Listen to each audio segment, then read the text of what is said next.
Hey, what is up guys? It's your boy Speed here, and today we're going to be talking about one hero for every single role that I think is the best in 7.30. I've been watching a bunch of pro games, playing a ton of pubs, and I'm pretty sure I got an extremely optimal list for the heroes you should be picking for whatever role you play, and let's get into it. Now honestly, there was a couple of these roles where I definitely wanted to put 2 heroes, so I will have honorable mentions, and on top of that, what I want you guys to do is make your own list, or at least say what you think the best hero of the patch is in the comments, because I think like for all of us, we're always trying to navigate this meta, and sure, videos like this definitely help, but a community consensus is also very nice. And lastly, but also importantly, there's currently a 50% off sale going on for gameleap right now. All the patch videos you see here on YouTube are not all that we create. In fact, I'm creating 3 videos for the website that you can view for 50% off right now. If you click the link at the top of the description, it will just automatically apply it for you.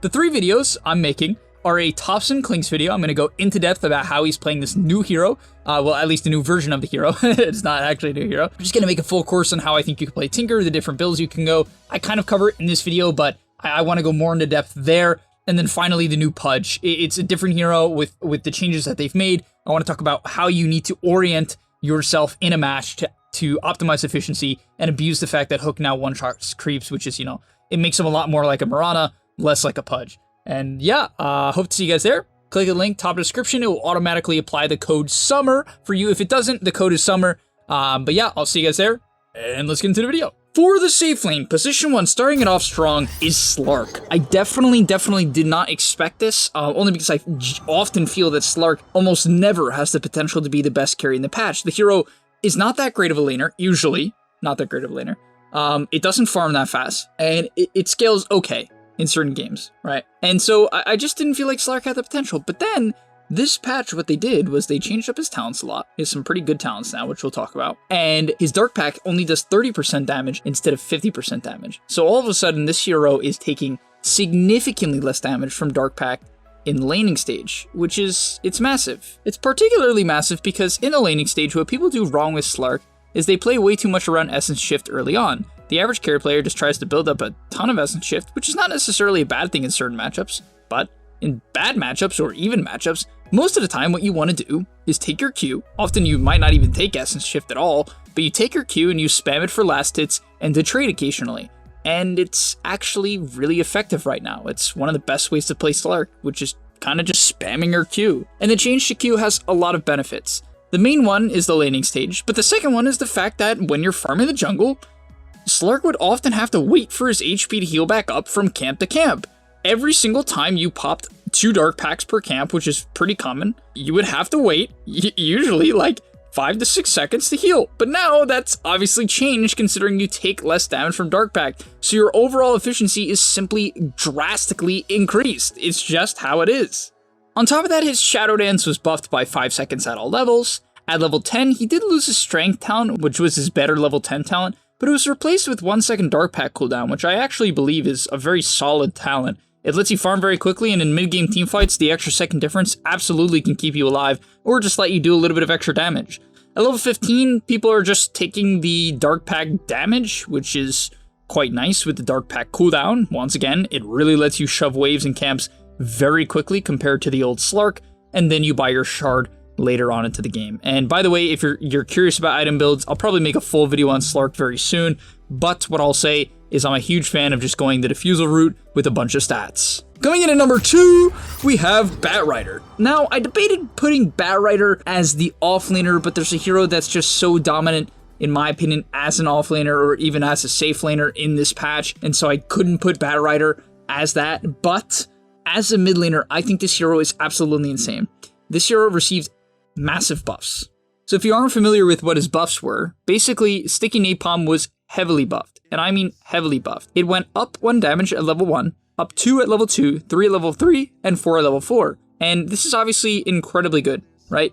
Basically, 4 extra damage from Sticky Napalm at max is much bigger than people realize, considering this is like tick damage, right guys? It's constantly +4. It's not like some occasional, it's constantly +4. So just that within itself is a major buff. And you might be saying, oh, but Firefly, like, it does less damage when it's maxed out. Yes, but only by 5. And on top of that, at level 1, it does double the damage from 10 to 20, which is nice, because at that point, let's say it's level 2 and you're going for a kill, Sticky Napalm isn't that effective yet. It is, but it's not that effective yet, and so having double the Firefly damage really is nice for pushing in the wave, going for kills, if you're going to use it at that level. And yes, the cooldown was nerfed on Firefly by a little bit, but considering it's the same when it's maxed out, it really doesn't matter most of the time. Of course, it matters a little bit like everything else, but the big buff here was to the Sticky Napalm. And on top of that, the way you should be playing Batrider right now is around Sticky Napalm. You also have a Sticky Napalm talent at level 15, which means it's buffed even further. And then on top of that, what really, really makes this hero good in my opinion is the Shard. I think the Shard is the sticking point of this hero. You know, it's Batrider, but you take the Shard, you throw out a bunch of Sticky Napalms, and everybody has like 8 stacks on them, cannot move, cannot turn, and takes 1 billion damage from every single concoction that you throw out. It is a really, really good hero when you hit this timing, and so the items you generally want to go are Bots, Aether Lens, BKB, Shard, Octarine, and then just a bunch of kite items, whether or not it's Sanchinkaya, Yule's, Forestaff, Refresher, it doesn't matter. You just kite people with your W when it's on a low cooldown. Next up on the list is Lycan, and I'm not going to talk too much about Lycan because I literally made a full video on him yesterday, so if you want to know more, just check that video out. But basically, Helm of the Overlord is kind of busted. Lycan also got some talent changes. He has extra wolf damage at level 10. He has less shapeshift cooldown at level 15, impulse at level 20, and that's all you kind of need to know. His talents are busted. Helm of the Dominator makes his laning stage pretty easy, right? You just buy the HP Regen Armor Helm of the Iron Will item, and then you buy Vlad's, and when you get your Helm of the Overlord, you farm faster than basically anyone else in the game, so like literally you can just farm up another 3 items if you want to, or you can just go kill everybody because there's just an 1 million HP, extremely fast, high armor, high damage creep, which I extremely thought was not as good as it would be, but it just is on Lycan, because it's running at max movement speed so you can't kite it, right? And it's literally unkillable. By the way, it crits. Like my Black Dragon would crit for like 400 damage. Which is insane in the early game, right? I mean, even in the mid game, it's insane. Late game, it's probably, I mean, it's definitely okay. It's definitely okay at killing supports. If you've played against it, you know what I'm talking about. You just feed. Not much you can do about it. And honestly, I think all of the aura items right now, all of the armor reduction items are in a good spot. I think Drums is one of the best items in the game. I've been saying this for a while. It's just undervalued. But honestly, on a hero like Lycan or Beastmaster, which are very popular heroes right now, I do believe Drums is an absolute necessity as a pickup. That's personally how I feel. A lot of pros still not doing it. I think it will become more of the meta over time as people test it out. But that's all for Lycan, and let's get into number 4, which is Skyrath. Now, Skyrath received a lot of buffs this patch. However, you might not have been seeing the hero being picked in pro games, and that's because it's not. And I wouldn't say that this is the best hero in pro games. But let's all be real with ourselves. We're not pros, okay? Maybe we want to be pros, and that's good, and you can use Skyrath to get to a higher Omar, which will give you a higher likelihood of getting there, but we're not pros yet, okay? So, Arcane Bolt, massively buffed at level 1, 15 more damage, 10 more at level 2, right? Concussive Shot, 10% more slow at level 1, and then Mystic Flare, the duration was reduced, which means it does its damage faster, so it's basically just a higher damage spell. And the thing about Skyrath Mage that makes him a good pub hero is the fact that he's a solid laner, if people lack synergy in particular, because he's easy to kill. Sometimes. He's easy to kill, but he's really good at punishing people out of position because of Concussive Shot, which you should almost always take at level 1. Then you take Arcane Bolt at level 2. I'm personally a fan of Silence at level 3, and you just button mash on the carry, and it's it's pretty funny. Like you know, it does a lot of damage. But yeah, the reason why I love this hero in solo queue is if you can get good at it, and you get good at laning, and you get off to a good start, by the tone, you should have an early level 6, level 7, and you should learn how to solo kill people with the Atos that you should be rushing.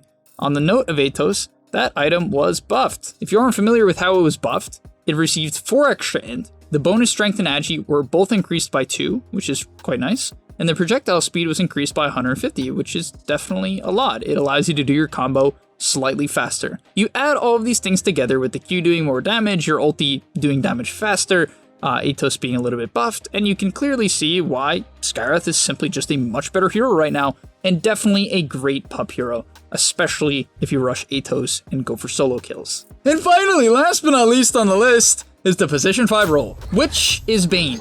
However, I want to say as an honorable mention is Coddle. The reason why I say Bane is this hero, in my opinion, might have been the most buffed hero of the patch besides Lycan, I guess. You know, I mean, maybe you could argue like Beastmaster, maybe Bat, that type of thing, Slark.